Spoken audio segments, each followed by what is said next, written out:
Hi, I'm Noah. This summer she and I are having twins. You want to say something funny? No.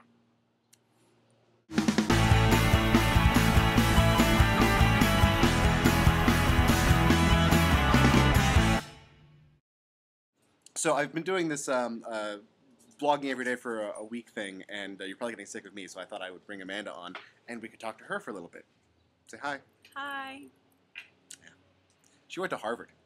Amanda, how are you feeling? Good, I guess. You know, as good as can be expected, I suppose, for having twins. Now, you are at 33 weeks, but what are you showing at? 38, I think she said. Well, at one point, doctor tells you were showing at 42 weeks. Yes, but I don't know how you shrink a few weeks. Yeah, I don't think that's true. I think he just was measuring incorrectly. Like, you want to talk about your feet? Well, they're enormous because they look so swollen that even some of my flip-flops don't fit, which is disgusting. And I don't know how women live in cold places and have babies in the winter, what shoes they could possibly wear if anybody's feet swell half the size of what mine are. I think they look like little bees have stung them, or they're made of sausages. It's disgusting. How are you sleeping, dear? On the couch, pretending it's a recliner. Many pillows propped around me. Let's make it clear that you're sleeping on the couch not because, like, I'm mad at you. You're sleeping on the couch because it's hard for you to get comfortable in the bed. Correct. And it's closer to being a recliner to start at the couch and use pillows than to try to get the bed anywhere near what a recliner would be like. Now, we have a sectional couch. It's shaped like an L, so I could sleep on the other side of the couch. Would you like me to join you sleeping on the couch? If you want to. Oh, okay. I thought you were going to tell me that would be stupid. It's up to you. I like sleeping with you. You're my husband, but... That's nice. Normally when I say things like that, she tells me I'm stupid. That's not true. Hey, Amanda, how big do you look? I look big enough now that strangers will often ask me when I'm due. Or as today happened on the train, I got seated and the man in front of me said, "Oh, you're going to drop any minute, right?" And when I tell them no, I have like another month and a half, they usually give me a surprise look and then I say, "Oh, but it's twins," and then the story goes from there. How do you find that generally people sort of, treat you now that you're so obviously pregnant?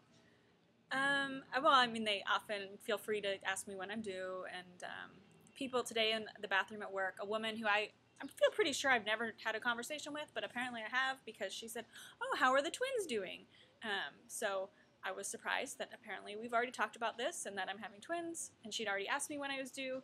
So, yes, people are very friendly to pregnant women, and luckily no strangers have reached out and touched my stomach. I haven't had that happen yet.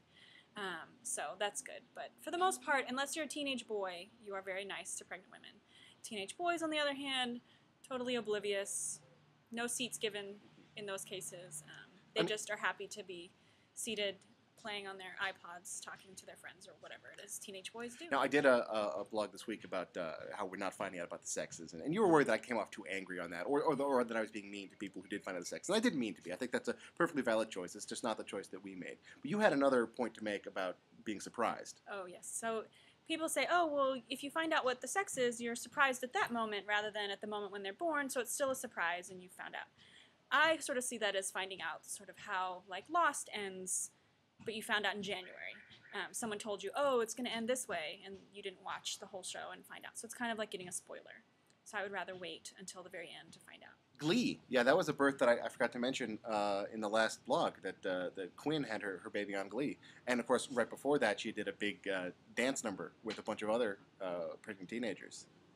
How come you don't do big, well-choreographed dance numbers that involve you, like, getting on the floor and then getting back up again really quickly?